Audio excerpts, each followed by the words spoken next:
Here are 3 reasons why I'm still buying Aerodrome's native token called AERO. And reason number 1 is because I think that, quite frankly, the room for growth is still there, even though nothing I say is financial advice nor a guarantee. We got to think about this, right? If, let's say, AERO were to go to the price of $25, that right there is around a 20x from here. Not too bad, by the way. Sometimes people like to say it's trash, but I completely disagree, because just put this into imagination. Now, again, no one has to follow what I'm saying, but still, if I were to put $1,000 into AERO, and let's say it were to go again to the price of $25, at that point, that $1,000 would have hypothetically became $20,000. Now, again, that's just a hypothetical scenario, but I think that, if anything, puts into perspective as to just how impressive it is. Some people out there, they want to chase a 100x, a 1000x, and that's totally fine.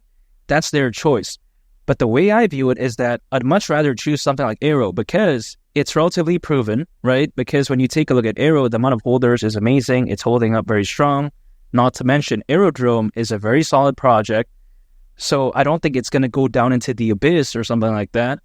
Not to mention, it's not a microcap, so the risk isn't so high.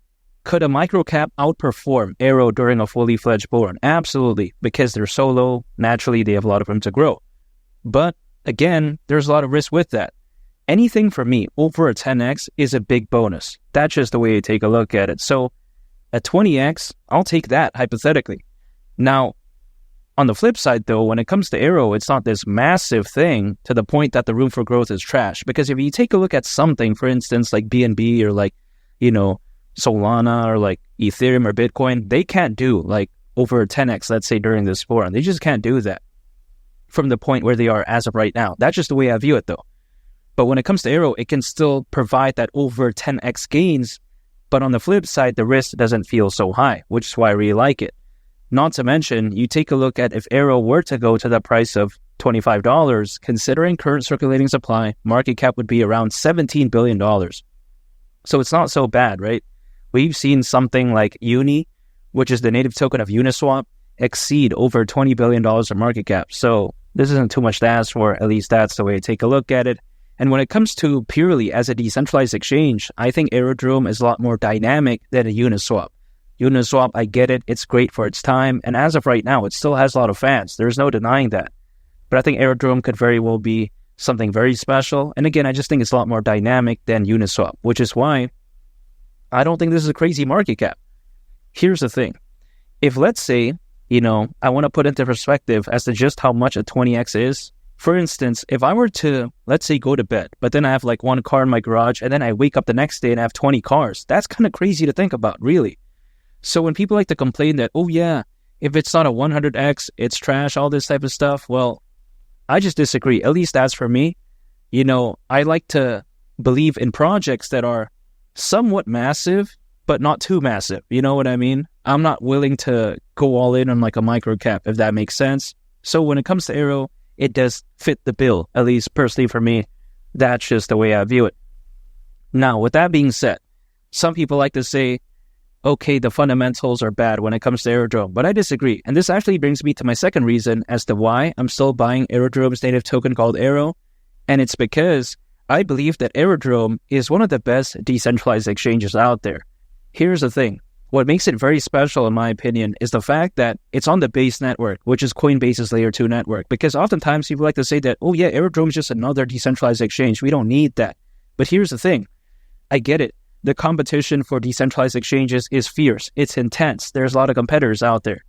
But it doesn't necessarily mean that there's many good ones. And also on top of that, it's very unique, right? We see a decentralized exchange on the base network and this impressive when it comes to Aerodrome. Again, you got to consider how the base network could very well be the next big thing. Now, is it small by any means? Absolutely not. It's pretty massive, actually. But again, it hasn't gained that recognition yet. But I think it's a matter of time.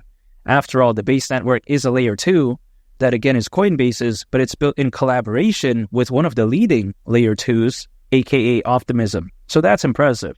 And a layer 2, of course, does aim to allow Ethereum to be enjoyed, but not deal with the crazy drawbacks like gas fees and also, the scalability nonsense, right? Again, the sky-high gas fees.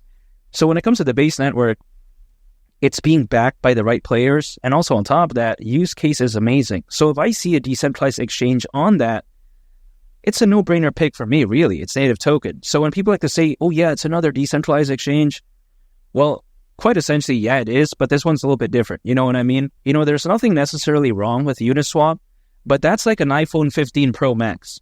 It's good for its time, but as of right now, what do we want, right? We want the iPhone 16 Pro Max. You know what I mean? Aerodrome, it's like the iPhone 16 Pro Max. Granted, you know, the iPhone 15 Pro Max has been around for longer. Probably a lot of people use it. But again, 16 Pro Max is the new and improved thing. I just think Aerodrome's a lot better than something like Uniswap.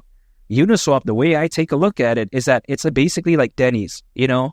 Denny's, does it have a lot of fans? I would assume yes. It has a lot of locations.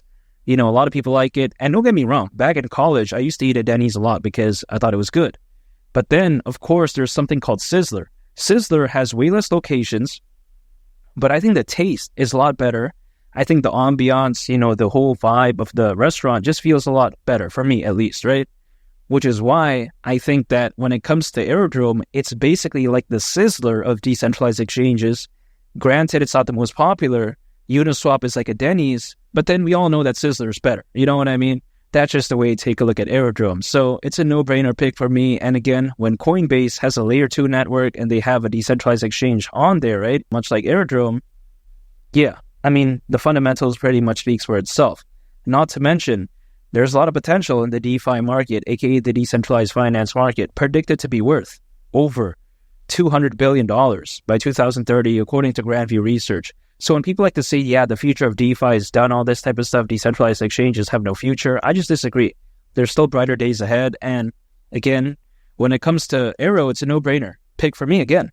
Now, some people may think that a $200 billion, you know, valuation or over that, they feel like, oh, it's a little bit too small. You know, they think it's too little, all this type of stuff. But I disagree because even despite me not thinking that's small by any means, I still do think as well that during a fully fledged bull run, sometimes people just don't care.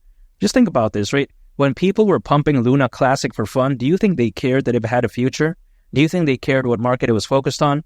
Do you think they cared about, you know, UST, the stable coin? No, they don't care about that. They were just like, okay, yeah, we'll pump this thing.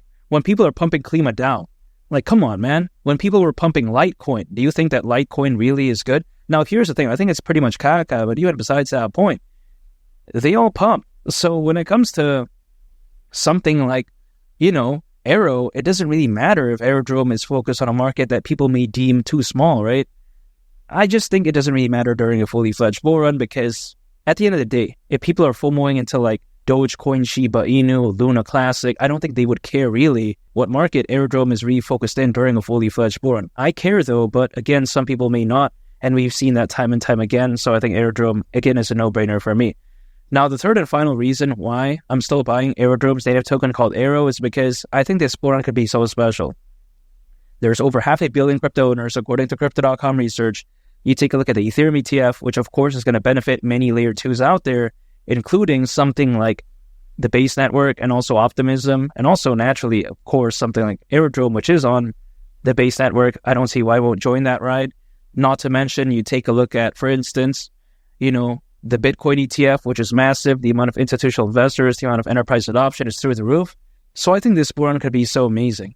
Again, AERO at the price of $25 with all those factors taken into consideration, I don't see why not. Could you imagine what's going to happen when Bitcoin reaches the price of $150,000 and maybe even beyond? It could look so amazing. You're just a waiting game at this point, around 6 months to a year from right now. I think things could be very different.